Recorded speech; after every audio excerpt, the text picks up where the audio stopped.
Sadaqallahul azim wa ballagha rasuluhu an-nabiyul karim wa nahnu ala dhalika minash shahidina wa syakirin walhamdulillahi rabbil alamin.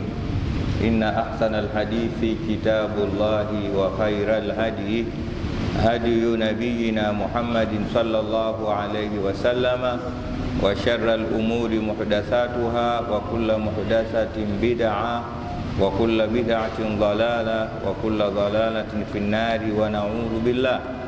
Wa asyhadu an la ilaha illallah wahdahu la syarika lah wa asyhadu anna sayyidana Muhammadan abduhu wa rasuluh.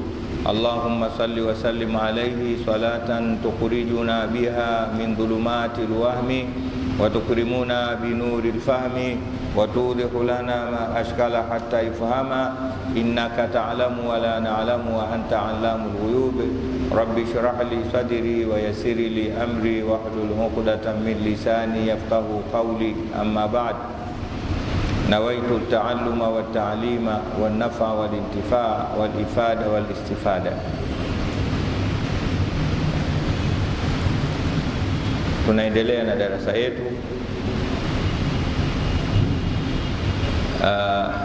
Darasa ya jana na ya juzi nikiondoka huwa napata malalamiko, sikiki vizuri. Kuna baadhi ya watu wananiambia darasa nzuri, lakini sisi tunapokaa hatusikii vizuri. Sasa ningewaomba, kwa sababu kuna mambo mengine ni ya kiufundi sana. Mimi nadhani ukisogea mbele huku utasikia vizuri, ukikaa huko nyuma inawezekana usisikie vizuri. Miongoni mwa vitu vinavyoongeza kusikia ni kumuona yule anayesema. Mvumo wa sauti unaweza ukapishana na mawimbi, lakini ukiangalia mdomo wake unavyomunyamunya unaweza ukaelewa anachosema. Lakini si hicho tu, hata katika kanuni za darasa, miongoni mwa sunna za darasa ni kukaa karibu na anayesomesha, na hiyo ni sunna iliyothibiti isiyo na wasiwasi. Anayetufundisha mkao huo ni Jibrilu alayhi salam. Siku ile alipokuja mbele ya Mtume Muhammad sallallahu alayhi wasallama, mkao wake fa asnada rukubataihi ila rukubataihi wa wada'a kaffaihi ala fakhidhaihi wa qala ya Muhammad akhbirni anil iman ila akhiril hadith. Kwa Jibrilu alayhi salam alipokuja mbele ya Mtume Muhammad sallallahu alayhi wasallama, alikaa karibu yake kiasi cha kugusana magoti yao, rukbatan rukbatan, magoti kwa magoti, kisha akaweka mikono yake katika mapaja ya Mtume sallallahu alaihi wasallam. Hii ni ushuhuda kwamba unatakiwa usiwe mbali na nani? Na mwalimu wakati ukikaa darasani.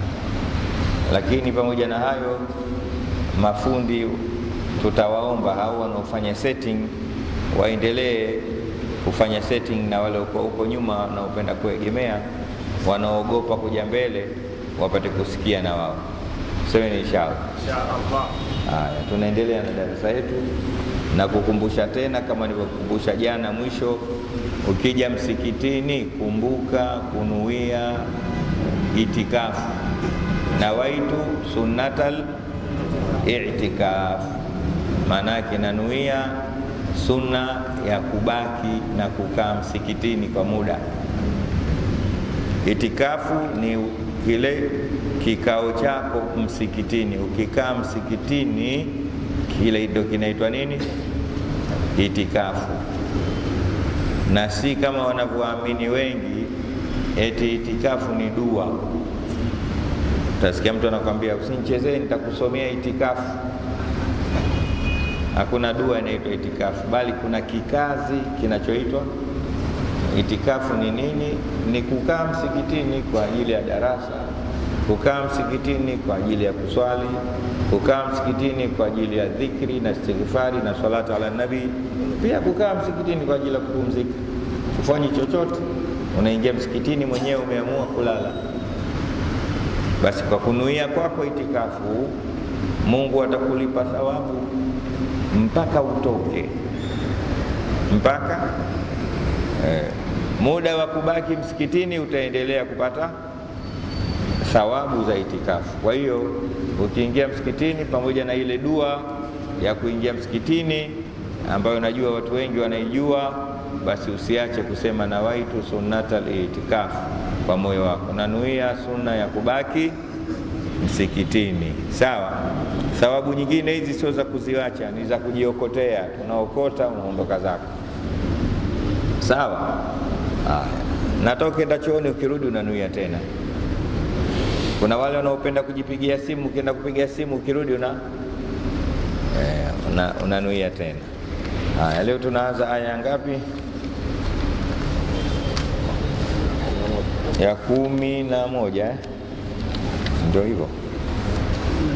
A'udhu billahi minash shaitanir rajim. Bismillahir rahmanir rahim. Allahu yabda'ul khalqa thumma yu'iduhu thumma ilayhi turja'un.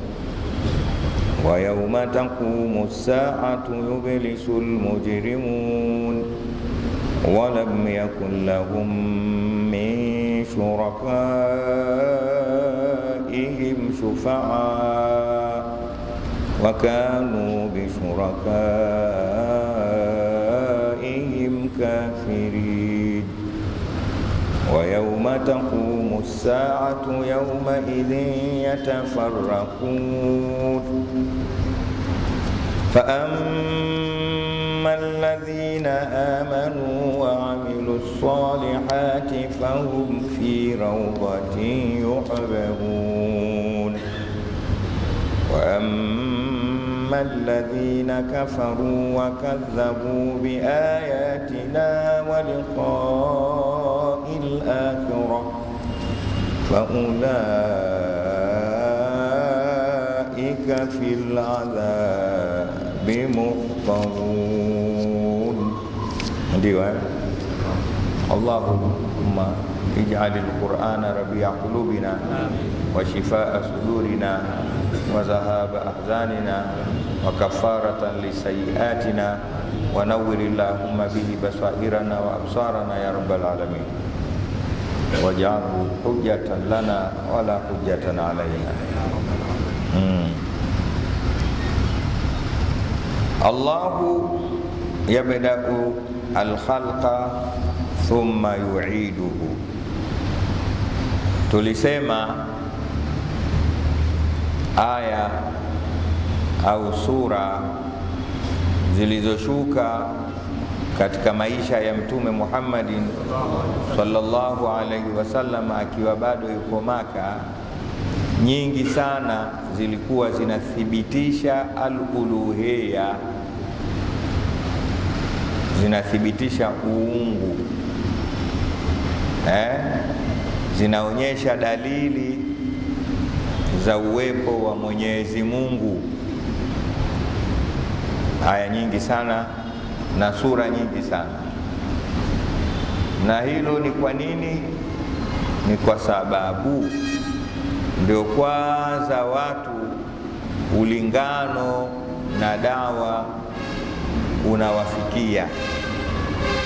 Kwa hiyo ili lazimu wamjue Mungu kwanza kabla ya kwamba Mungu anataka nini. Tumswalie Mtume Muhammad. Kwa hiyo utasoma aya nyingi utaona zinaonyesha Mungu ni nani, Mungu yukoje, Mungu anafanya nini, Mungu ana uwezo gani, ili mpaka kifua chako na moyo wako na akili yako na saikolojia yako ijae imuone Mungu, kisha unakuwa uko tayari sasa kwamba Mungu ndo hivi alivyo. Inakuwa rahisi kwako wewe kumtii. Na mara nyingi tunarudia, na hili ndo mara nyingi kosa la walinganiaji wengi sana, watu wengi wanaotoa mawaidha wanaruka kipengele, wanaruka vijiji. Kwa maana gani? Wanaanza kuwaambia watu Mungu anataka nini kabla ya kuwafahamisha watu Mungu ni nani. Tumswalie Mtume Muhammad. Tunakurupuka, swalini, fungeni, toweni zaka, msinywe pombe, musibeti, kabla ya kuwaambia Allahu la ilaha illa huwa al-hayyul qayyum la ta'khudhuhu sinatun wala nawm lahu ma fi samawati wa ma fi al-ard, mpaka mwisho. Kabla ya kuambia Allahu yabda'ul khalqa thumma yu'iduhu thumma ilayhi turja'un. Ziko usome aya hizi kwanza. Kwa nini? Kwa sababu kanuni ni kwamba asiye kujua hakuthamini. Hii ni kanuni al-awwal. Ndio maana utaona mara nyingi unaweza ukamchezea mtu sasa hivi, kesho ukaambia wewe unamjua yule? Yule ndo mkuu wa kituo. Unaza nimeyatindinganya kimakonde hicho hata siku moja Mtume Muhammad sallallahu alayhi wasallama alipita katika makaburi, akamkuta mama mmoja akilia sana kulililia kaburi. Akauliza, mama gani yule? Akaambiwa yule ni bibi fulani. Kwa nini analia pale makaburini vile? Sasa ile ni kaburi la mtoto wake aliyokufa. Kwa hiyo uchungu umemjia, analia pale kwa kumpoteza mwanawe, na ndio alikuwa huyo mmoja. Mtume sallallahu alaihi wasallam akamsogelea na kwenda kumuelimisha ubaya wa kile kitendo anachokifanya yule mama kwa lugha nzuri tu, kwamba huyu anatakiwa kuombewa Mungu na sio kuliliwa kwa kubwata na kuomboleza kama hivi. Mama yule hakuwa anajua kama huyu ni nani. Mtume sallallahu alaihi wasallam alimpigia kelele, najua mimi, wewe unajua huyu alokufa nani wewe? Kwenda. Mwisho akaenda zake. Alivyoondoka watu wakamfuata yule mama, umeharibu nini? Yule ni Mtume Muhammad la haula wala quwwata, ndo mtume yule. Allahu akbar. Nikabidi ageuke amfuate, ya Rasulullah, huzuni, sikujua. Mtume ndo aliposema neno lake mashuhuri, innama sabru inda sadamati al-ula, innama sabru inda sadamati al-ula. Kusubiri kwa kweli ni pale unapopigwa ngumi ya kwanza, mtu kakutia kofi, subiri pale. Sasa lakini inshallah mama, usirudie tena siku nyingine, wacha hiyo. Mara nyingine Mtume sallallahu alaihi wasallam alikutana na mama mmoja njiani, ana mizigo, akampokea kenda naye mpaka sasa. Njiani yule mama akaanza kutoa maneno ya hatari. Nasikia hapa mtaani kaja mtoto mmoja anaitwa Muhammad, mtoto mbaya huyo, mtoto kadha wa kadha, mwana Isaya. Mtoto huyo, mtoto ndo kabeba ile mizigo mpaka nyumbani. Haya mama, asante. Kama bora wewe Muhammad angekuwa kama wewe, mtoto una adabu zako, mtoto umezaliwa wewe.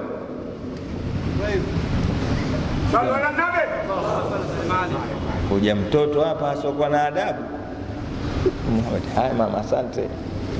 Akataka kumpa chochote, akamwambia la, hii mimi ni wajibu wangu mama kusaidia watu wazima, mimi nilivyoumbwa, mimi napenda kusaidia watu wazima, hichi baki nacho. Alivyoondoka wakamjali, mama fulani umepata bahati kubwa leo. Yaani umepokewa mizigo na Muhammad. Muhammad si ndio Muhammad hapa? La haula wala quwwata. asiyekujua hakuthamini. Kwa hiyo njia nzuri ya kuwaambia watu waswali, wafunge, watoe zaka, wahiji, waache madhambi na makosa, kwanza kuwaelekeza Mungu ni nani mpaka wamjue. Leo sisi wote tumekuwa wavivu kuswali, kutoa zaka, kufanyaje? Kwa sababu bado hatujamjua Mungu hivyo alivyo. Sawa? Japokuwa sasa hivi mambo yamebadilika sana. Sasa hivi kwa sababu ni ulimwengu wa makusudi. Ulimwengu sasa umejaa kusudi na husuda. Inaeleweka vizuri? Sasa hivi bwana, anayekujua hakusapoti kabisa. Tumeelewana? Anayekujua hakukubali kabisa kusudi, na asiyekujua ndio anayeongoza kukusema vibaya. Msipate tabu. Ulimwengu tunaokwenda nao sasa ndio huo. Ukiona mtu anakusema vibaya, ujue hakujui ulivyo, na usitarajie yule anayekujua akakusapoti. Usitarajie, utakufa mapema, utapata koresto, utapata pressure. Manake sasa hivi ni ule ulimwengu wa hata wewe. Manake hata wewe, jinsi unavyonijua wewe, unanifanya mimi hivi. Ndio ulimwengu wa sasa. Yaani ukitaka mtu akupige vita, akujue vizuri, zile njia za vizuri anavyokujua, ndio anapita mule kukuumiza. Si anakujua? Asiyokujua anakaa maskani. Ukipita sasa yule, sio mchezo yule. Mwanga yule, kumbe babake ndio mwanga. Nasikika au? Nasikika? Mbona una kama msikiki? Sasa aya hizi tutakazozisoma leo chache tu zinaonyesha Mungu ni nani. Naomba tuwe makini kabisa, tumsikilize Mwenyezi Mungu anajieleza yeye mwenyewe, mimi ni nani kwenu. Ya kwanza anasema Allahu yabda'ul khalqa,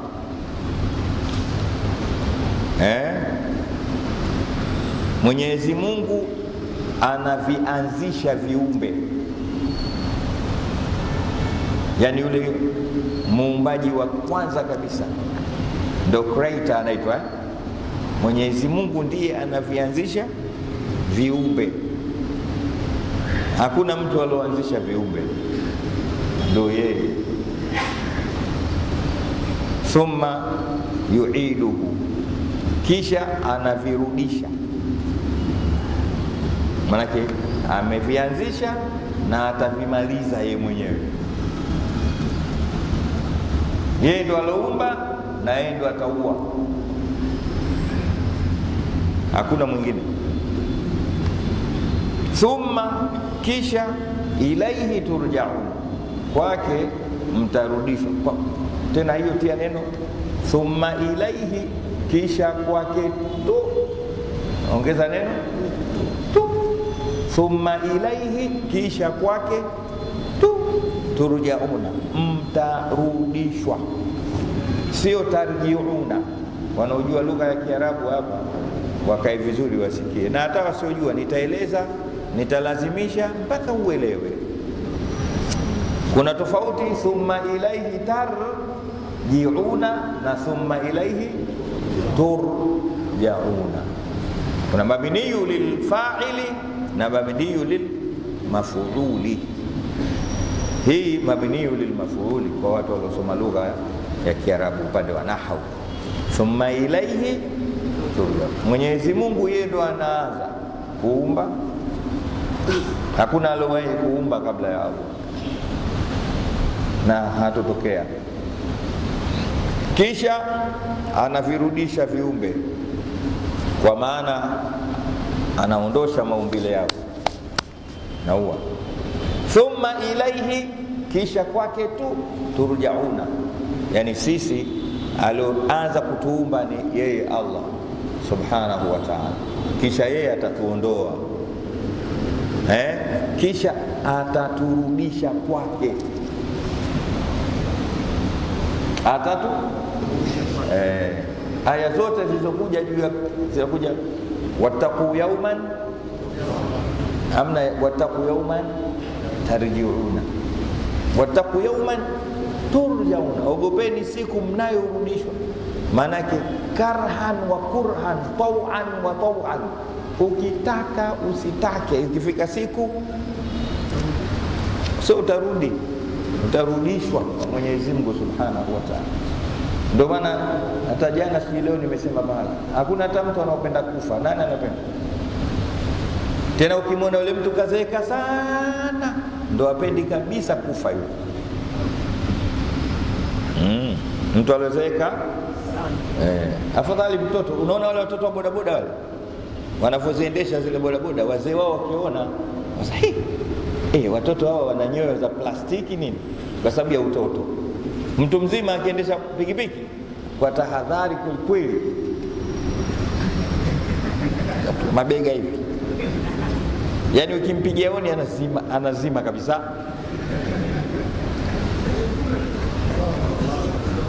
Umeelewa? Lakini mtoto analegeza kile viatu vyao, umeona wafanya vile na stendi kwa sababu ya utoto. Kadri ukikua wewe ndio unazidi kuogopa kufa. Mungu mipango yake ndio hiyo. Huyo ndio Mwenyezi Mungu Subhanahu wa Ta'ala. Kwa sababu gani? Huyu mtu mzima kishamaliza mipango yake yote ya kutokufa na bado anakuelekea kufa. Kisha kula dawa, kisha pumzika, kisha fanya mazoezi, kisha kula vizuri, kisha lima, lakini anajikuta anakuendea kufa. Yaani anafanya njia nyingi za kutokufa, lakini anakisogelea kifo, akitaka asitake.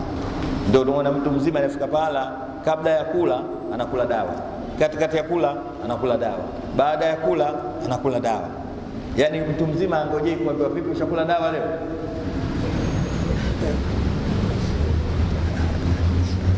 Sawa sawa, huyo ndio nani? Allah.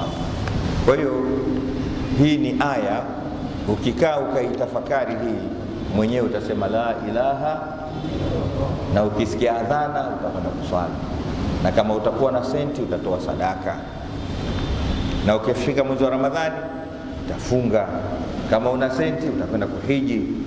Hii aya ukizingatia hii moja tu, na aya kama hizi wanachuoni wanakuambia ziko 250 katika Qur'ani. Ziko ngapi? Zinazothibitisha kwamba Mungu ametuumba na kwake tutarudi. Ziko 250. Mungu ametuumba yeye na kwake yeye tu. Wote tutarudi sisi wote hapa, na hatutorudi kwa Mkapa, wote tutarudi kwa Allah, tukitaka tusitake. Hata tukusanya wote fi sa'idin wahid, katika kiwanja kimoja kama hivi. Haya, kaeni. Mnasemaje?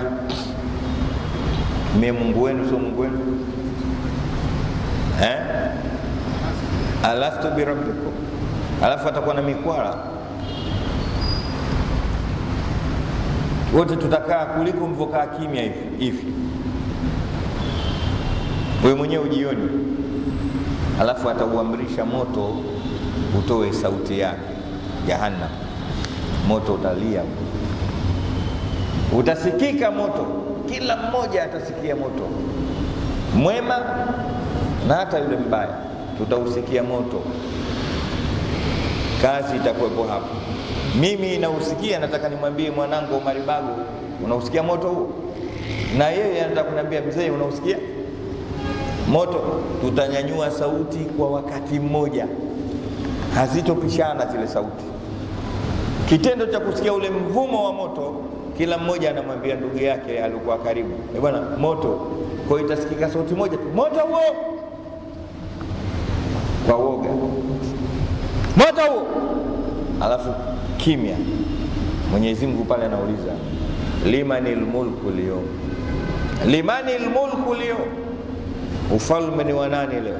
Wa Mkapa, wa Magu, wa Nyerere, wa Kenyatta, wa Trump, wale wafalme wa Saudia na Imarati, au machifu wenu huko vijijini, limanil mulku leo, hakuna pia atakayejibu ule woga, atasema mwenyewe lillahi alwahidi alqahar.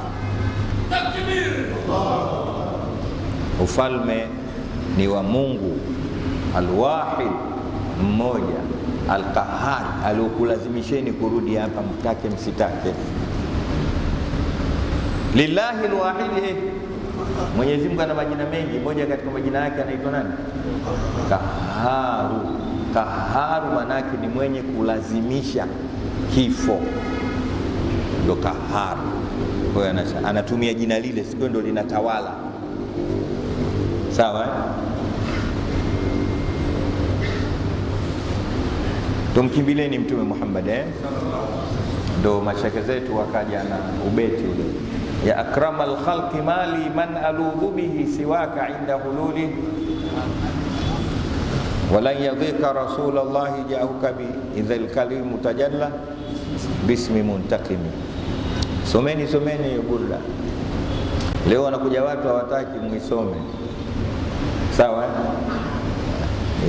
ya rabbi bil mustafa baligh maqasidana waghfir lana ma madha ya wasi'al karami akramal khalqi man aludhu bi siwaka inda hulul lil hadith ya Allah lallahi ja'uka bi idhal karim tajalla bismi mun. Someni hiyo, mmeondoshewa hiyo, mnaimba si nyimbo gani? Ya akramal khalqi mali man aludhu bi. Hapa watu wanaongea na Mtume Muhammad sallallahu alaihi wasallam, ya akramal khalqi mali man aludhu bihi siwaka. Akramal khalqi man hu, yani bora wa viumbe. Ya akramal khalqi mali, nani? Man aludhu bihi, taimwegemea, siwaka, siokuwa wewe, inda hululil hadith, wakati wa kutokea matukio makubwa kama hayo. Hilo tukio kubwa huku sikupigwa mshindo na kimbilia ndani, ukisikia bu ndani chini ya uvungu, huko uvungu wenyewe pia unakimbia. Sallu ala nabi. Tusomesheni sana aya hizi, tutaswali, na ndio za kuanzishia mawaidha hizi, sio hizi aya za kugombania mwezi wa Saudia wa BAKWATA si gani. Shehe, una mishipa inakutoka, unazungumzia shehe vipi? Shehe namna gani? Jana nimemwona shehe mmoja katokea katika mtandao, yeye tena ndo jana mpya, anasema kuswali tarawih haramu. Hii dunia ishafika mwisho tu. Kavaa miwani. Shehe, una maneno ya kusema wewe? We shehe, mwogope Mungu we. Yani aya zote hizi, hadithi zote umechafukwa kabisa. Tena umechukua simu yako ukajirekodi hivi, kuswali tarawehe haramu kwa sababu Mtume hakuswali. Tumekwisha. Haya, Allahu yabda'ul khalqa, Mwenyezi Mungu ndo anaanza viumbe, ndio anayovianzisha viumbe, anavianzisha. Sawa, thumma yu'idu, kisha anavirejesha. Sawa, thumma ilayhi turja'un, kisha kwake yeye tu mtarudishwa. Sawa, wa yauma taqumu saatu, na siku kitakaposimama kiyama, yublisul mujrimu, watakaa kimya wabaya, watakaa yani watanyamaza watu waovu, hawatosema. Hawa unaona wanasema sana, wanachonga ndimi, na mara nyingi siku zote mtu muovu anasema sana kuliko mtu mwema. Mara nyingi mtu muovu anasema sana na ana misamiati mingi, anatumia nguvu kubwa kutetea uovu wake kuliko mkweli na mtu mwema, kwa sababu ni kitu chepesi sana ukweli. Umeiba? Nimeiba.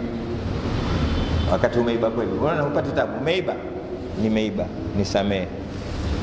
Lakini umeiba na unaambiwa umeiba, ili usiibe utasema neno moja, sikuiba. Sikuiba mimi, unajua mimi hivi nilivyo hivi, mimi unavyoniona mimi hivi, mimi mwizi mimi. Yani unapita neno moja tu. Kwa hiyo uongo inakulazimu utumie nguvu kubwa sana kutetea uongo wako na kuhalalisha, lakini ukweli. Sasa Mwenyezi Mungu siku ya Kiyama atawanyamazisha wabaya. Soma katika sura Yasin, al-yawma nakhtimu ala afwahihim wa tukallimuna aydihim wa tashhadu arjuluhum bima kanu yaksibun. Anaanzia mbali, inna ashabal jannati al-yawma fi shughulin fakihun hum wa azwajuhum fi dhilalin ala al-ara'iki muttaki'un lahum fiha fakihatun wa lahum ma yad'un salamun qawlan min rabbir rahim wamtazul yawma ayyuhal mujrimun alam ahad ilaykum alla ta'budu ash-shaytana innahu lakum aduwwun mubin wa an i'buduni hadha siratun mustaqim wa laqad adalla minkum jibillan kathiran afalam takunu taqilun hadhihi jahannamu allati kuntum tu'adun islawha al-yawma bima kuntum takfurun al-yawma nakhtimu ala afwahihim wa tukallimuna aydihim wa tashhadu arjuluhum bima kanu yaksibun walau nasha'u latamasna ala a'yunihim fastabaqu as-sirata fa anna yubsirun walau nasha'u lamasaknahum ala makanatihim fabastata'u mudhiyan wala yarjun. Aya hizi zote ukizisoma hizi zinaelezea one day, yes, siku ya Kiyama. Wamtazul yawma, yani pambanukeni leo, yani pambanukeni. Wamtazul yawma ayyuhal mujrimun, jipambanueni nye wabaya. Kule mlijichanganya na sisi kwa makoti yenu na kanzu zenu na vilemba na tasbih. Uongo ulikuwa wewe, unakuja umevaa tasbih nzuri shingoni. Simaanishi kila anavaa tasbih shingoni mwongo, sije mkazivua sawa. Yani hapa Mwenyezi Mungu anatufundisha kwamba mko na watu wengi sana hamwajui, lakini sio katika nyie. Ndio wamtazul yawma ayyuhal, hebu jipambanueni, tokeni katika kundi la watu wenu. Wamtazul yawma ayyuhal alam ahad ilaykum ya bani adam an la ta'budu shaytana innahu lakum aduwwun mubin wa anibuduni. Akaendelea, so aya tunazosoma hizo leo mpaka kafika pahala al-yawma nakhtimu ala afwahihim, leo tunaimaliza midomo yao, yani tunaifunga, tunaipiga muhuri, kufuli ala afwahihim, midomo yao leo tunaihitimisha, tunaipiga kufuli. Watukallimuna, leo mikono yao ndio itatusemesha. Yani mtu mbaya siku ile mdomo wake hausemi, unakuja kusema mkono wake. Bwana, mkono huo unakwenda wapi? Mkono huo unashikashika nini? Mkono huo unapapasa nini? Mkono huo unaelekeza nini? Kuna watu wanaitwa risasi kidole. Risasi mnajua bwana, yani wao kazi yao kuelekeza tu, yani muibie huyo au huyo bwege hana mpango, sawa, au sigino zile. Ndio mtu anaingia naye chocho hiyo. Cho bingo. Sawa? Kuna watu wanaongea kwa ishara tu. Wewe hujui. Mwingine anambia nikipita pale kwenu nikijikuna twende. Nikijinyoosha hivi hamna kitu.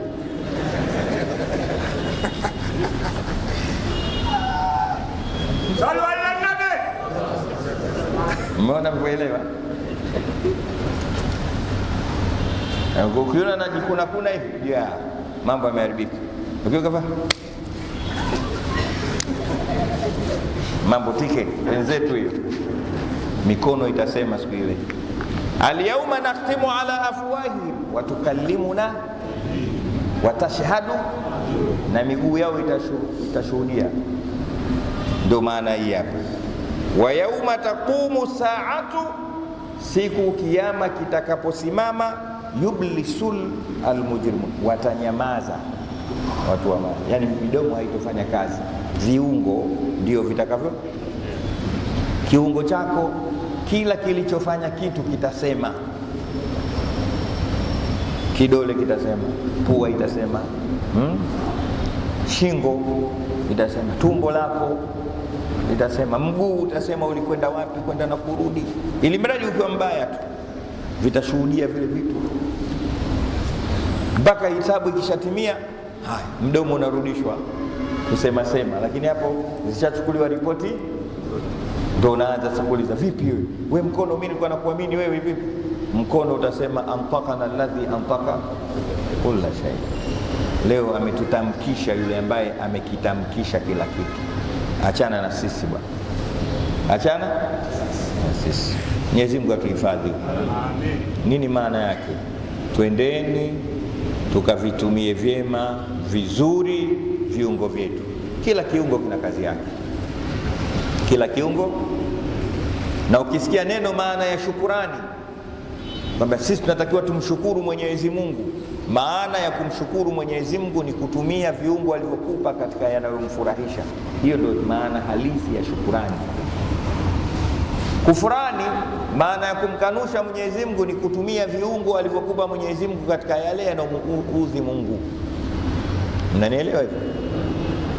Shukrani sio ile kusema asante au kusema alhamdulillah, bado hujashukuru. Hii ni sanaa. Nini? Sanaa. Sema alhamdulillah. Lakini itakuwa alhamdu, ndio ile alhamdulillah, ya kusema as-sanau lillah. Ahmadullah, maana yake kila kiungo kinafanya kazi au kinatumika katika kumsabihi Mungu. Mkono wako hauendi mahala pabaya, kinywa chako hakitamki mabaya, miguu yako haikuelekezi pabaya, tumbo lako haviingii vya haramu, akili yako haiwazii watu vibaya, wahaluma jana. Mwenyezi Mungu ajalie katika hayo. Hiyo ndio maana ya nini? Shukrani. Shukrani ni kutumia viungo vyako katika sehemu za kumridhisha Mwenyezi Mungu Subhanahu wa Ta'ala. Kufurani ni kutumia kiungo chako alichokupa Mwenyezi Mungu katika kumuasi Mwenyezi Mungu. Pale umshukuru Mwenyezi Mungu, bali unamuasi. Tizama jicho lako linaangalia wapi. Hapo unapotizama jicho lako ndipo anapotaka Mungu au la. Tizama sikio lako linasikiza nini, hicho unachokisikiliza kinamridhisha Mwenyezi Mungu au la. Angalia ulimi wako na mdomo wako vinatamka nini, vinavyotamkwa na kiungo chako hicho ndicho kinachomridhisha Mungu au la. Tumbo lako linaingia nini, mkono wako unachuma nini, unaandika nini. Na siku hizi watu kutwa tunakaa tunaandika. Kuna mtu mmemwona juzi, sio mchezo, anaandika huko anasema huko, ndio siku kwenda huko pale bwana, chaka tuma mwepesi. Tizama unachoandika, tizama unachosaini. Kuna siku hiyo ndio, wa yauma taqumu saatu yublisu almujrimun. Kisha binadamu tuna kawaida ya kupenda watetezi, tuna kawaida ya kupenda watetezi. Shufaa ndio hao mawakili, mashahidi, wale wanaitwa nani? Shufaa. Ukilifanya jambo basi unakimbilia hata nani alikuwepo na yule naye asiyojua ubaya wa kushuhudia, nilikuwepo bwana, hakuiba. Shufaa. Na sasa hivi kuna kampuni maalumu au kuna masomo maalumu au vyuo maalumu vipo vimetengenezwa duniani kwa ajili ya kutetea mabaya. Sitaki kuharibu biashara za watu, lakini uongo unasomwa mpaka unakuwa ukweli. Na ukienda kwake umeiba kabisa, umefanya kila kitu, umekula rushwa, bwana mimi nimekula rushwa, mimi nini na kesi, unasikia sana, anakwambia weka hapo milioni 2 ufungwe wewe. Anaenda kuchezesha kwa maneno na kalamu na sheria, ufungwe kweli, ufungwe. Na huyo mtu ana master ya kutetea uovu na uongo. Dokta upo, unalala unacheka nini hapa? Na kasoma mpaka amegraduate juu kabisa, ana shahada na ana maneno, anakwenda anavaa tai fulani hivi, yani kazi yake kutetea wezi tu mahakamani, na afungwi mwizi hata mmoja kwa sababu ya elimu yake. Sikiliza haya hii, angalia msafu wako. Mwenyezi Mungu anasema walam yakun lahum min shurakaihim shufa'au. Sawa na hatopatikana katika washirika wao wa kuwaombea, na wala hawatopatikana katika washirika wao wa kuwaombea. Yani hatotokea yoyote katika alioshirikiana naye atajitokeza kumuombea mbele ya Allah subhanahu wa ta'ala, kama alivyojasiri kujitokeza mahakamani huko. Atokei hapo bwana, vipi si tuko wote mahakamani? Wewe kwa mchezo bwana, mimi mwenyewe nina yangu hayo, yako pia nimekuwa yangu mimi. Mimi nilikutetea uongo, umenielewa huko? Yeye ndio wa kwanza kukimbia, anatabarra. Kuna kitu kinaitwa nini? Tabarra. Anatakata tena akiona jambo sasa hivi zamu ya kuulizwa yule. Maana nyingine, wale watu waliokuwa wakiabudu visivyokuwa Mungu, maana nyingine hiyo, wale waliokuwa wakiabudu visivyokuwa, si kuna watu tumewataja juzi wanaabudu moto, wanaabudu nuru. Sasa ule moto hautawaombea kwa Mungu. Kuna watu wanaabudu vinyago, vile vinyago havitawaombea kwa Mwenyezi Mungu. Kuna watu wanaabudu watu, wale watu pia hawatawaabudia, kuwaombea kwa Mwenyezi Mungu. Umeelewa? Mara ngapi hizo aya tafsiri yake? Kwa hiyo kama wewe, Mwenyezi Mungu akukinge wewe na mimi. Kuna mtu anaabudu nyoka maisha yake yote ulimwenguni, kwamba nyoka ndo Mungu wake, kama tunavyoona wale wenye kuabudu ng'ombe. Nyoka na ng'ombe na mbuzi na mizimu na vinyamkera havitokuja mbele kusema sisi tunamwombea huyu, alikuwa anatuabudu sisi Mungu mwenzetu. Umeeleweka vizuri? Hakiji kinyamkera hata kimoja. Nyinyi wale vinavyoabudiwa vya kwenu vinaitwaje? Wazaramu wanaita vinyamkera kule. Kila watu makabila wanao mizimu yao. Mizimu inaitwaje Kisambaa mzee? Mzimu hivyo. Mzimu kaulu amu, yani Kisambaa mzimu. Kwenu usiogope, uabudu wewe. Mbilimo kifupi kama hivi, akijitokezi hicho chenyewe kinakimbia. Tunazungumza huku tunacheka, lakini tunaongozana. Tumeelewana tunazungumza katika lugha hizi za kijamii tupate kuelewa tunakwenda wapi.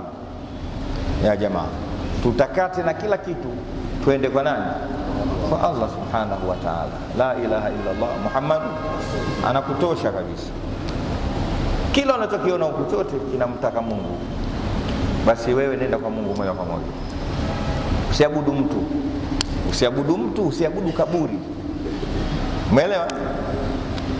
Usiabudu. Unaweza kutawasal na kaburi la huyo mwema, lakini usiliabudu kaburi. Tumeelewana wazangu? Wa yauma taqumu saa, hiyo aya nyingine. Na siku kitakaposimama kiyama, ndio Yaumaidhin, siku hiyo, hii ala taukid au ala taakidi. Yaumaidhin, siku hiyo bwana, siku hiyo yatafarraqun, wanapambanukana, ndio ile wamtazul yauma, yani wataachana watu. Yanatoka makundi haya. Kundi la kwanza, fa amma alladhina amanu wa amilu salihat, ama wale ambao wameamini na wakafanya mema, fahum fi rawdatin yuhbarun, hawa katika mabustani ya kheri wataenda kufurahishwa. Mungu atujalie katika hapo, Mungu atufurahishe. Amma alladhina amanu wa amilu salihat, vitu vingapi? Vitu vingapi? Narudia tena, vitu vingapi? Alladhina amanu, cha kwanza. Cha pili, wa amilu, kisipungue hata kimoja, ndio utapata rawda. Fi rawdatin yuhbarun, uwe na imani na uifanyie kazi imani yako. Mangapi? Leo watu wengi wana imani lakini imani yao haifanyi kazi. Imani lazima ifuatiliwe na nini? Na matendo. Amma alladhina amanu, kama sisi wengi tunamwamini Mungu, lakini sio imani tu, wa amilu salihati. Shekhe wangu mmoja anasema sasa hivi Waislamu wengi wana Uislamu wa kinyani nyani. Uislamu wake? Unajua Uislamu wa kinyani nyani? Uislamu wa kinyani nyani, ananambia yule shekhe, siku moja nyani walimuona tausi. Walimuona tausi. Ni mdudu mzuri sana, ndege ambaye anaupigiwa mfano kwa uzuri wake, mpaka watu wanaopendana, mtu anamuita mpenzi wake nani? Tausi wangu, nikilala tausi wangu. Sasa nyani wakamuona tausi, wakashangaa, huyu mbona mzuri huyu, vile rangi zake, anavyotembea kwa maringo. Mungu kamweka kijiua hapa, kingine huku chini, kampiga rangi, akipita katika jua anawaka waka. Wale nyani wakamtizama mpaka tausi akaruka, akaondoka. Wakaondoka wale nyani. Sasa shekhe anasema ghafla siku ya pili nyani mmoja anasema mbele, mimi tausi. Mimi wenzake, tausi gani mwenye mkia? Ila hilo tu, ila hilo tu, lakini mimi tausi. Tausi gani ana uso kama huo? Ila hilo, lakini mimi tausi. Tausi hana manyoya, ila hilo, yani kila anatoba ila. Sasa ndio sisi wengi tuna imani lakini Uislamu ule wa kinyani nyani. Muumini wewe uswali, ila hilo. Muumini wewe unacheza kamari, ila hilo. Muumini wewe unalewa, ila hilo. Wewe ni muumini wewe unazini, ila hilo. Sasa ndio ule Uislamu wa kinyani nyani huo. Mnanielewa vizuri? Zakaria, umeelewa je? Hujaelewa. Sema wallahi umeelewa. Amma alladhina amanu wa amilu salih, al-imani wal amal. Imani iwe ya kutosha na nini? Na matendo. Unajua kama hata Firauni aliamini. Firauni aliamini, na Qur'ani inathibitisha, amantu bi rabbi Musa wa Harun, nimeamini. Alisema wazi tena, mwisho kabisa, Mungu akamwambia al'an, sasa hivi bwana, wakad asaita qabla, mbona ulikuwa na vitu. Kwa imani tupu isiyokuwa na matendo haipo. Imani lazima ichundiwe na, umenielewa ndugu yangu? Rafiki yangu, umenielewa? Baba, umenielewa? Kuwa na imani kali kabisa, lakini ijazie matendo mema na epuka matendo mabaya. Ndio hii haya hii. Wa yauma taqumu saatu, tunaanzia hapo na siku kitakaposimama kiyama. Yaumaidhin, siku hiyo ya kiyama hiyo, moja katika vituko vyake, yatafarrakuna, watu wataachana, yatatoka makundi mawili. Hicho ni kituko hicho, sawa? Yani watu watakimbiana. Yatatoka makundi mangapi? Fa amma alladhina amanu, ama wale ambao waliamini, wa amilu salihati, na wakafanya mema, fahum fi rawdatin yuhbaruna, yani fahum yuhbaruna fi rawdatin, wao watafurahishwa peponi. Mwenyezi Mungu ajalie katika hao, maana tupate yote mawili, tuwe na imani ya kutosha na imani yetu tuifanyie kazi, sawa. Wa amma alladhina kafaru, na ama wale ambao wamekufuru, kundi la pili hilo, sawa. Wakadhabu biayatina, na wakazikazibisha aya zetu, hawakuzifanyia kazi. Wanasikia aya zinasoma kama hivi, saa nzima tumekaa hapa tunasema, tunaelekezana, tunacheka, tunafahamiana, tunatoa mifano, lakini akiondoka hapa mtu hayafanyi haya. Ndio wakadhabu biayatina wa liqa'il akhirah, na makutano, akakadhibisha aya za Mwenyezi Mungu na akaukadhibisha mkutano wa akhira. Mkutano wa akhira ni ile tulisema, wa ilaihi thumma ilaihi turjaun, ule ndio unaitwa mkutano wa mtu akisema hakuna kiyama bana, hakuna kiyama. Sasa faulaika fil adhabi muhbarun, hao watahudhurishwa katika adhabu. Makundi mangapi? Kwa hiyo akili, kila mtu akili kichwani mwake. Je, aingie katika kundi la fi rawdatin yuhbaruna au aingie fil adhabi muhbarun? Kuna jinasi fil adhabi muhbarun na fi rawdatin. Mwenyezi Mungu ajalie katika kundi la kwanza, tuwe na wenye wa imani ya kutosha, sawa sawa, na tuifanyie kazi. Allah wa rasuluhu rabbana fa'na bima 'allamtana rabbi 'allimna alladhi yanfa'una rabbi fa'inna wa faqi ahlana wa qaratin lana fihi ma'anil qutri musa wa zakar rabbi wafiqna wa wafiqum bina tartaqi qawlan wa fi'lan karama warzuqin kulla halalan daima wa akhilla atqiya ulama wa bil khairi wa nufa kulla syarr rabbana aslih lana kulla syuhud wa akhirra birridha minka nuyun wa qdi anna rabbana kulla duyun qabla an ta'tiyana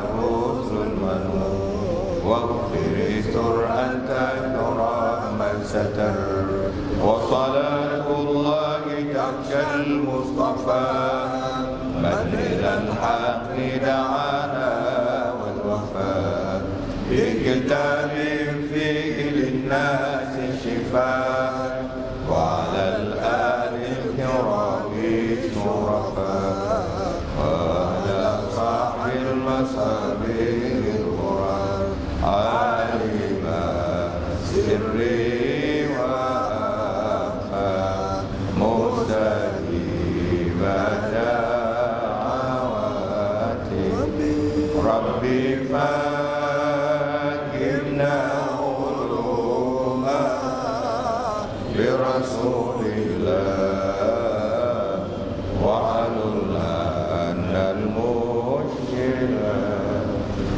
Kuna yule mwanangu jana ile tulizungumza habari za ile pasipoti, kama yupo basi anione inshallah. Yule bwana tuliongea habari ya ile pasipoti. Assalamu alaikum wa rahmatullahi wa barakatuh. Tunatangazia wafuasi wetu kama tuna mabadiliko ya jina kutoka Kijibo TV kuingia Iqrabi TV. Kwa hiyo tunawaombeni msubscribe Iqrabi TV. Channel ni ile ya Kijibo TV kuingia katika Iqrabi TV. Kwa hiyo kuanzia sasa hivi tutaita Iqrabi TV. Kuanzia sasa hivi tutaita Iqrabi TV. Kwa hiyo kusubscribe channel yetu ya Iqrabi TV. Iqrabi TV. Asanteni sana, karibuni sana.